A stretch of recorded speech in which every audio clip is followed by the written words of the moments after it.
Assalamualaikum warahmatullahi wabarakatuh. Kami dari Kelompok 1 ingin menjelaskan tentang bisnis plan PT BITES. Ini adalah anggota-anggota kami, yaitu saya sendiri, yaitu Ambar Dwi Saputra, terus ada Susanti Kumala, ada Muhammad Iqbal, dan ada Fauzi Hidayat. Sejarahnya berdiri usaha. PT BITES merupakan salah satu perusahaan software host di Indonesia yang berdiri pada tanggal 1 Januari 2021 atas dasar kesamaan visi, cara pandang, kebutuhan tekad yang menghasilkan kesepakatan untuk mendirikan PT BITES. PT BITES awalnya terdiri dari individu yang bekerja di bidang online shop maupun IT pada umumnya. Namun, sehubungan dengan semakin bertambahnya permintaan klien terhadap pembuatan software di lingkungan sekitar, kami berusaha membenahi sistem kerja kami dan mencari partner yang memiliki tujuan yang sama. Visi dan misi perusahaan kami adalah menjadi sebuah software host terbesar yang memenuhi kebutuhan dalam bidang teknologi informasi di Indonesia. Misi kami adalah memberikan solusi aplikasi bisnis terhadap permasalahan usaha mikro kecil menengah dengan berbagai macam kemudahan sehingga konsumen dapat merasa nyaman. Yang kedua adalah memberikan segala macam servis dengan ramah, profesional, dan terpercaya. Yang ketiga adalah memberikan layanan 24 jam yang dapat membantu konsumen dalam menggunakan aplikasi yang bersangkutan. Yang keempat adalah meningkatkan potensi karyawan dengan memberikan pelatihan dan pendidikan informal serta meningkatkan kesejahteraan bagi pemilik. Terus yang ini adalah aspek permasalahan perusahaan kami, yaitu segmentingnya adalah BITES merupakan sebuah perusahaan berbentuk business to business atau B2B, di mana kegiatan usahanya menjadi konsumen dari BITES. Demographic segmentation, component size, dan location merupakan penentuan segmentasi terbaik bagi strategi segmentasi BITES. Targeting, setelah melakukan proses segmentasi, BITES memilih target market. BITES memilih perusahaan atau klien Indonesia yang masih belum menggunakan dukungan teknologi informasi untuk menjadi target market dari BITES. Positioning kami adalah BITES memposisikan diri sebagai perusahaan yang dapat memberikan layanan kepada perusahaan dalam bentuk kemudahan proses implementasi produk yang sesuai dengan kebutuhan konsumen serta after sales service dengan kualitas terbaik. Ini permintaan.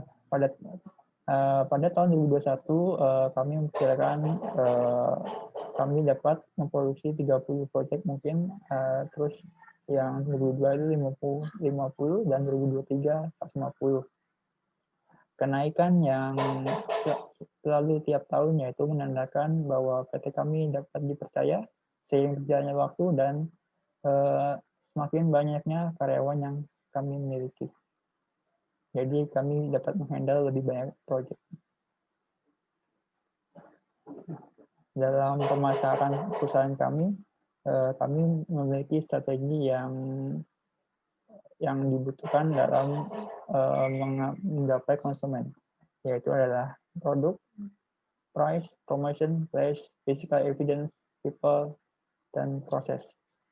Untuk lebih jelasnya, penjelasan berikut ini nanti akan dilanjutkan dengan teman saya, yaitu Iqbal.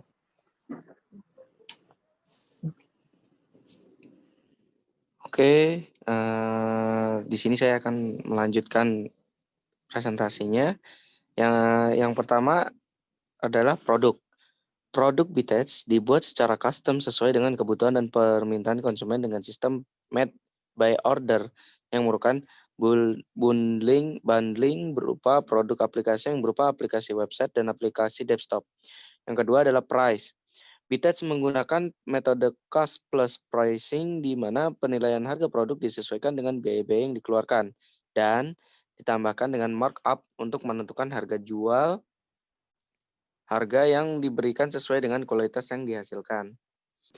Promotion yang selanjutnya adalah promotion and place. Promotion tools yang digunakan oleh BITES yaitu mass advertising melalui iklan Jitu Koran Jawa Pos, direct marketing melalui website BITES sebagai profil perusahaan dan portofolio, internet marketing melalui sosial media Facebook, Internet marketing melalui sosial media YouTube. Internet marketing melalui search engine optimization atau SEO. Sales promotion melalui berbagai event teknologi informasi. Place. BTech direncanakan untuk berlokasi di daerah berkembang di Indonesia, dan BTech juga dapat mengirimkan tim untuk pergi ke tempat konsumen. Next. Oke, selanjutnya adalah physical evidence.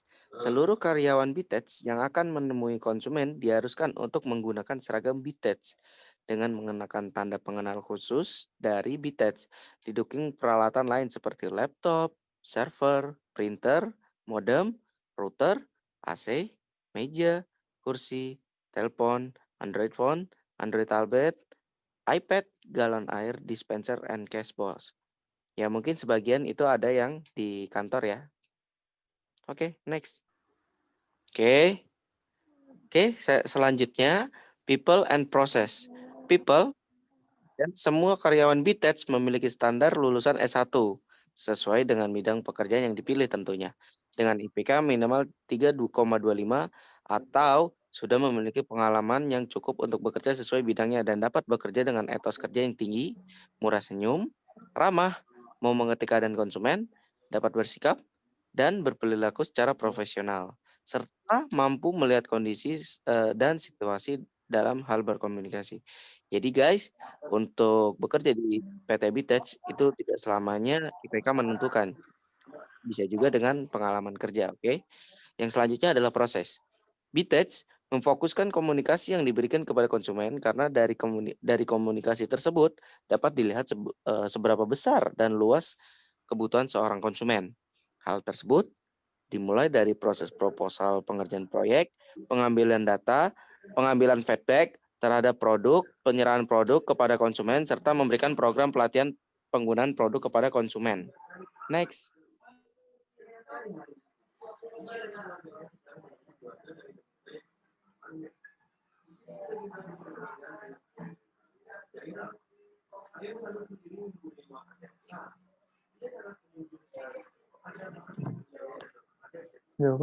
Oke. Selanjutnya aspek organisasi dan manajemen. Di slide telah terpapar ada bagian struktur organisasi, yaitu Ambar Dwi Saputra sebagai CEO, Susanti Kemala sebagai sistem analisis, Muhammad Iqbal sebagai programmer, Fauzi Hidayat sebagai designer and tester. Oke, next.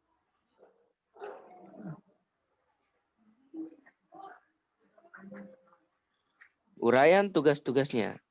CEO merencanakan, mengelola, menganalisis segala aktivitas fungsional bisnis seperti operasional, sumber daya manusia, keuangan, dan pemasaran. Merencanakan dan mengelola proses penganggaran, lalu mengamati dan menganalisis apabila ada kejanggalan dalam prakteknya. Mengelola perusahaan sesuai dengan tujuan strategi perusahaan dengan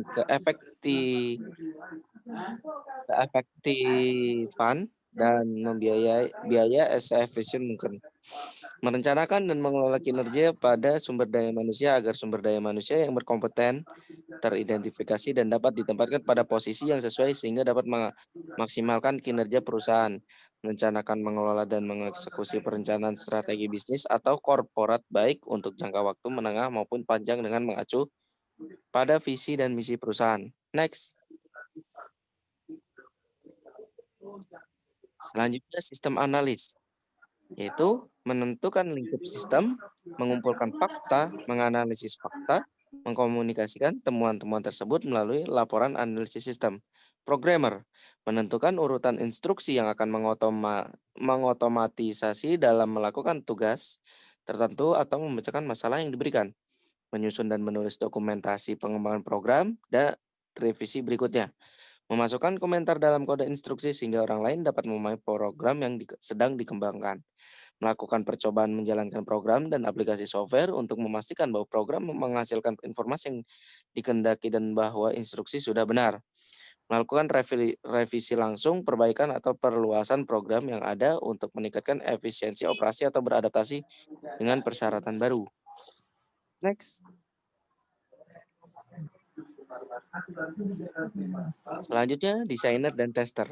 Desainer bertemu klien untuk membahas tujuan bisnis dan kebutuhan pekerjaan, memperkirakan waktu yang dibutuhkan untuk menyelesaikan pekerjaan, mengembangkan prototipe desain yang sesuai dengan tujuan klien, berpikir kreatif untuk menghasilkan ide-ide dan konsep-konsep baru dan mengembangkan desain interaktif. Tester menyaring dan menganalisis customer feedback untuk kebutuhan validitas dan kelayakan, berkolaborasi dengan anggota tim software development, quality control, departemen lain yang berperan dalam pengembangan teknis perangkat lunak, memimpin jalannya semua tahap pengujian sistem, integrasi dan regresi produk, merancang dan menggunakan skrip otomasi bila diperlukan, melacak dan menentukan setiap kerusakan serta inkonsistensi pada perangkat lunak, melakukan pengujian produksi di lingkungan yang berbeda seperti pada media sosial dan jaringan seluler lainnya, mencatat dan menganalisis bentuk bagian dalam produk, bahasa pemrograman, menggunakan developer dalam pengembangan. Oke, next. Selanjutnya akan dipresentasikan oleh teman saya bernama Fauzi Hidayat. Perkenalkan, nama saya Fauzi Hidayat. Saya ingin menjelaskan tentang soal perizinan. Perizinan saat ini perusahaan sedang melakukan proses perizinan dengan memberikan syarat-syarat dan keperluan yang diperlukan seperti izin prinsip atau dari instansi terkait. Situ atau surat izin tempat usaha. Ini sangat penting karena jika tidak mempunyai surat izin tempat usaha, maka tidak bisa membuka lapangan pekerjaan atau usaha. PDP, tanda daftar perusahaan, akte pendirian perusahaan dan membawa semua dokumen ke dinas perindustrian dan perdagangan. Lanjut.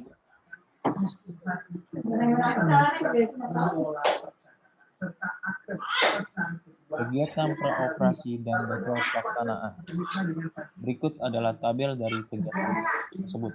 Di tabel ini terdapat kegiatan survei pasar dalam minggu pertama berwarna hijau.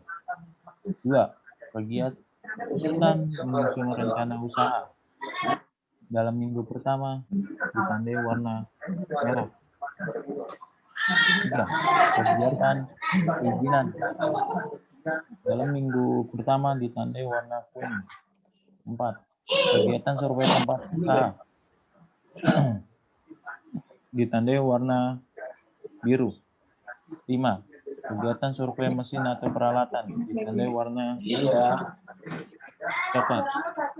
6. Kegiatan pemasangan sarana penunjang kegiatan ditandai warna biru. 7. Kegiatan mencari tempat kerja ditandai warna pink. 8. Kegiatan uji coba produksi ditandai warna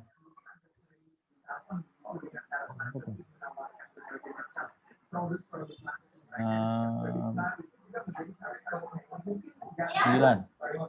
Kegiatan operasional ditandai warna ungu. Next. Inventaris kantor dan suplai kantor. Berikut adalah tabel dari inventaris atau perangkat kerja. Yang pertama, laptop mereknya Asus, jumlah unit 1, harga 15 juta, jumlah harga 15 juta. 2. Jaringan internet, inventari atau perangkat kerja. Merek IndiHome, jumlah unit 1, harga 2 juta, jumlah harga 2 juta. 3. Inventaris atau perangkat kerja, printer dan scanner, mereknya Epson, jumlah unit 1, harga 2 juta, jumlah harga 2 juta. 4. AC, mereknya LG, jumlah unit 2, harga 2 juta, jumlah harga 4 juta. Inventaris atau perangkat kerja, PC, mereknya Asus, jumlah unitnya 3, harganya 10 juta, jumlah harga 30 juta. Drawing pad, mereknya Vacuum, jumlah unit 1, harga 1.100.000, jumlah harga 1.100.000, jumlah total keseluruhan 54.100.000. Jenis biaya suplai kantor. Ada ATK, yaitu alat tulis kantor. Total biaya per tahun sekitar 3 juta. Jenis biaya suplai kantor, kertas A4. Total biaya per kantor 600.000. 3. Total suplai kantor semua 3.600.000. Aspek produksi. Next, aspek produksi. A. Dimensi produk. Produk yang dihasilkan adalah suatu produk teknologi informasi yang berupa aplikasi web, aplikasi desktop, aplikasi mobile. Fungsi dari produk nantinya dapat membantu menyelesaikan masalah yang berkaitan dengan teknologi informasi. B. Nilai atau manfaat produk. Manfaat inti atau core benefit.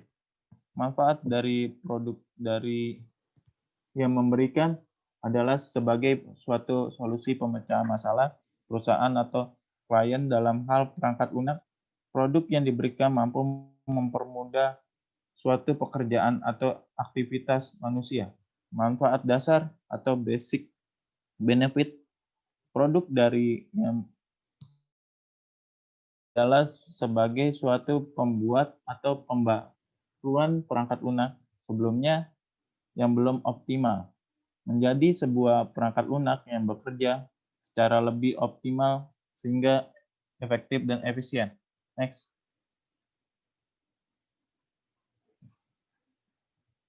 Berikut manfaat yang diharapkan atau expert benefit dengan adanya software host. Ini masalah perangkat lunak yang lain secara paralel juga akan terselesaikan oleh klien, karena dengan pembuatan dan pembaruan maka aktivitas yang masih dilakukan secara manual bisa dilakukan secara komputerasi. Manfaat di atas diharapkan atau admin benefit, produk yang dihasilkan dapat diberikan kemudahan dan pengurangan kos pada perusahaan atau klien karena hal yang sudah dilakukan secara manual sudah berubah menjadi komputerasi. Manfaat potensial atau potensial benefit dengan adanya pembuatan atau pembaruan sistem perangkat lunak, maka proses bisnis suatu perusahaan juga akan terbantu karena bisa lebih cepat. Dengan itu, pendapatan atau keuntungan dari perusahaan yang melakukan pembaruan sistem pun akan bertambah. Kegunaan atau fungsi produk dari perangkat lunak yang kami berikan berfungsi untuk melakukan pembuatan dan pembaruan sistem perangkat lunak pada suatu perusahaan. Kalau misalnya ada pengguna massa yang juga tidak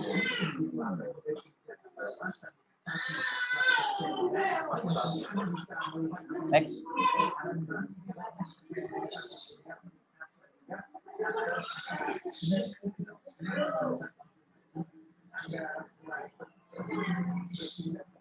Ya, di sini saya akan menjelaskan proses produksi perusahaan kami atau bagaimana proyek itu berjalan. Pertama, dimulai mendefinisikan masalah atau proses rekrutmen. Biasanya dengan melakukan wawancara terhadap klien. Setelah itu ada perencanaan atau desain sistem. Setelah itu implementasi atau coding. Terus dokumentasi, terus testing, dan yang terakhir operasional atau maintenance. Untuk lebih jelasnya, untuk tiap-tiap prosesnya akan dijelaskan.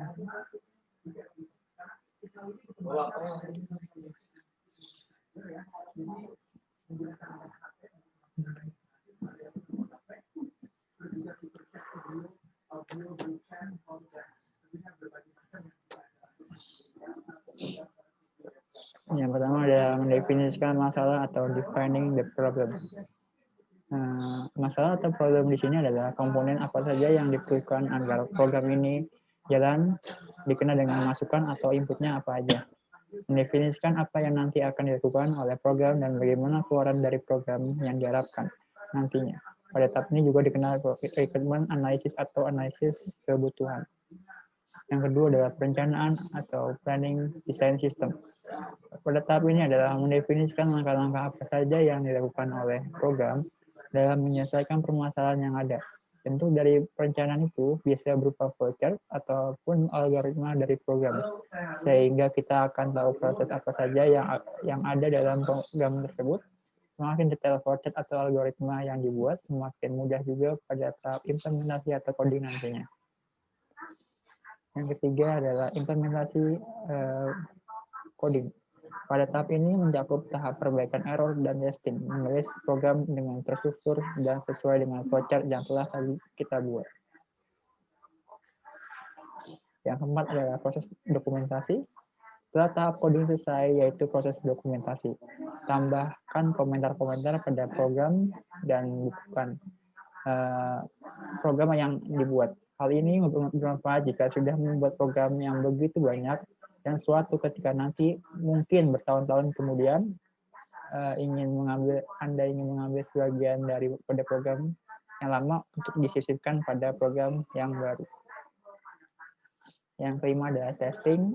Testing ini terbagi juga ada 4, yaitu unit testing, yaitu menguji setiap unit dan modul yang terdapat dalam program tersebut. Terus ada integration testing, yaitu menguji integrasi yang dilakukan kepada program seperti hanya ketika program tersebut sudah diinstal di klien yang membutuhkan integrasi dengan sistem yang lain seperti halnya integrasi dengan database. Yang ketiga adalah validation testing, yaitu menguji masukan yang diberikan kepada program. Apapun masukannya, program harus bisa menyelesaikan dengan baik. Yang keempat adalah system testing. Pada tahap ini menguji performa dari program apabila program dijalankan dengan kondisi-kondisi tertentu. Dan yang terakhir adalah operasional dan maintenance. Pada tahap ini sebenarnya sebagaimana program yang telah dibuat dan testing ini bekerja sebagaimana mestinya. Update program, menyelesaikan bug yang tidak ditemukan pada saat testing, serta pengembangan yang dapat dilakukan dengan program tersebut. Untuk penjelasan yang selanjutnya akan saya serahkan kepada Susanti.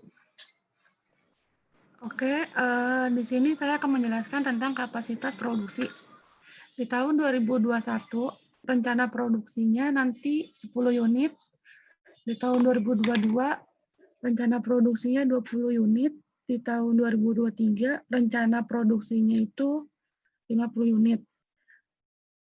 Tanah dan bangunannya, perusahaan ini berada di Jalan Mawar 5, nomor 42, Kelurahan Jaka Sampurna, Kecamatan Bekasi Barat, Kota Bekasi. Bangunan perusahaan ini milik sendiri yang terdiri dari 2 lantai.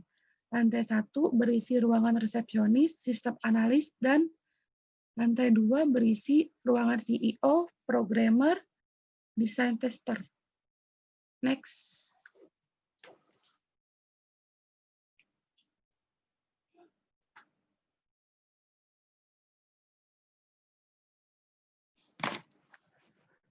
Nah, di sini saya akan menjelaskan tentang pemasangan saran penunjang. Di sini jenis biayanya pertama, pemasangan instalasi listrik.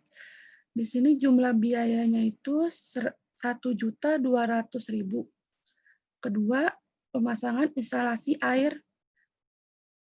Jumlah biayanya itu 1 juta. Yang ketiga, pemasangan instalasi telepon. Jumlah biayanya itu 300.000. Pemasangan instalasi internet. Jumlah biayanya itu 1.700.000. Yang kelima, jenis biaya lain-lainnya, jumlah biayanya itu 3 juta. Nah, di sini total biaya pemasangan sarana penunjang itu, jumlah totalnya itu 7.200.000. Nah, bahan baku dan bahan pembantunya itu, perencanaan bahan baku dan bahan pembantu pada perusahaan ini adalah lisensi software, database, domain,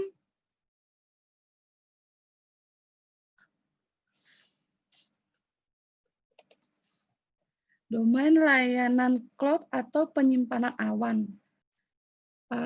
Terus di situ ada peralatan. Nama peralatannya itu ada server, dan Mikrotik. Nah, di sini servernya itu mereknya itu Dell Power, jumlah unitnya itu 1, harganya itu 45 juta. Totalnya itu jumlah harga itu 45 juta.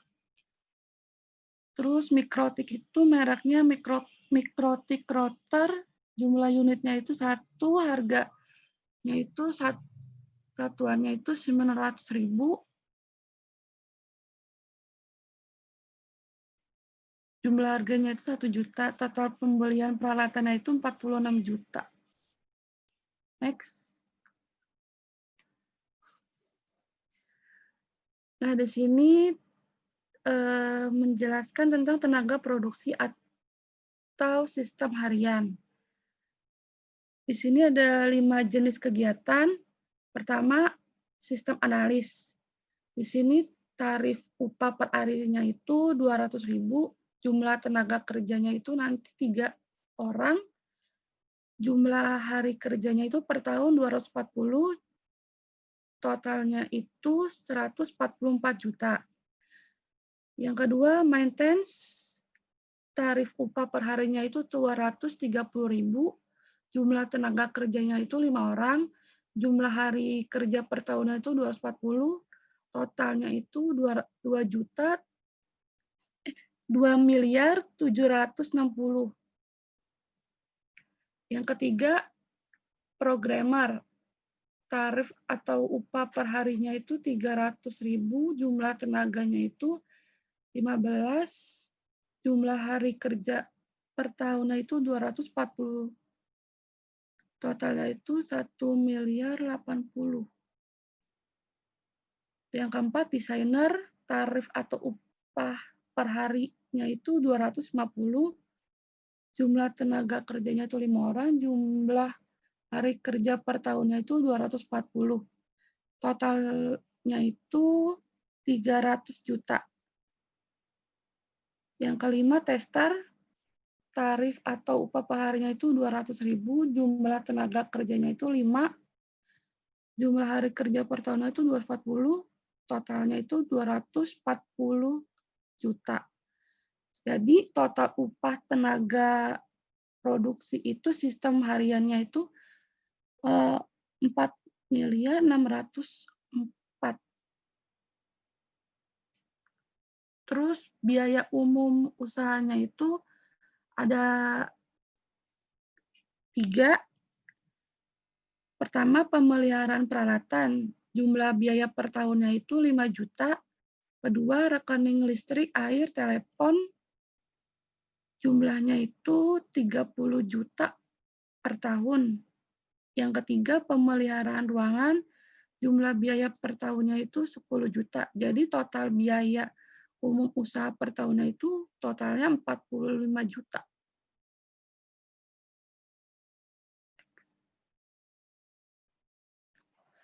Nah, di sini aspek keuangan.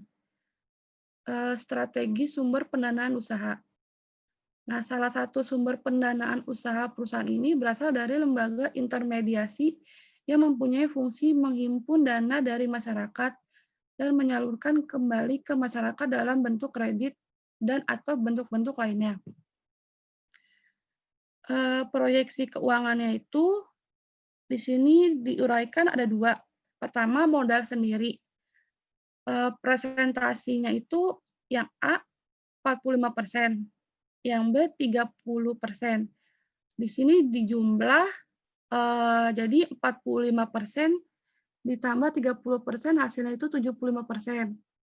Yang kedua itu pinjaman. Presentasinya itu 25%, presentasi yang B itu 0%. Jadi totalnya itu 25%.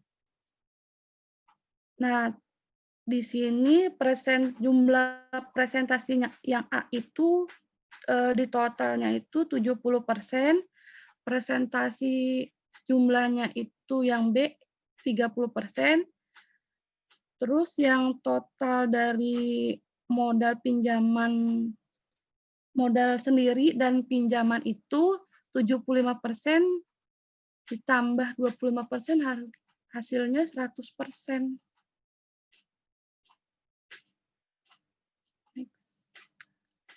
Ya, ya demikian adalah presentasi bisnis plan kami.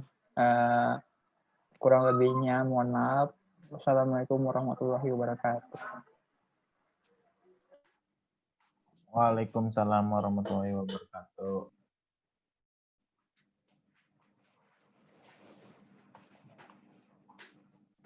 Gimana ini?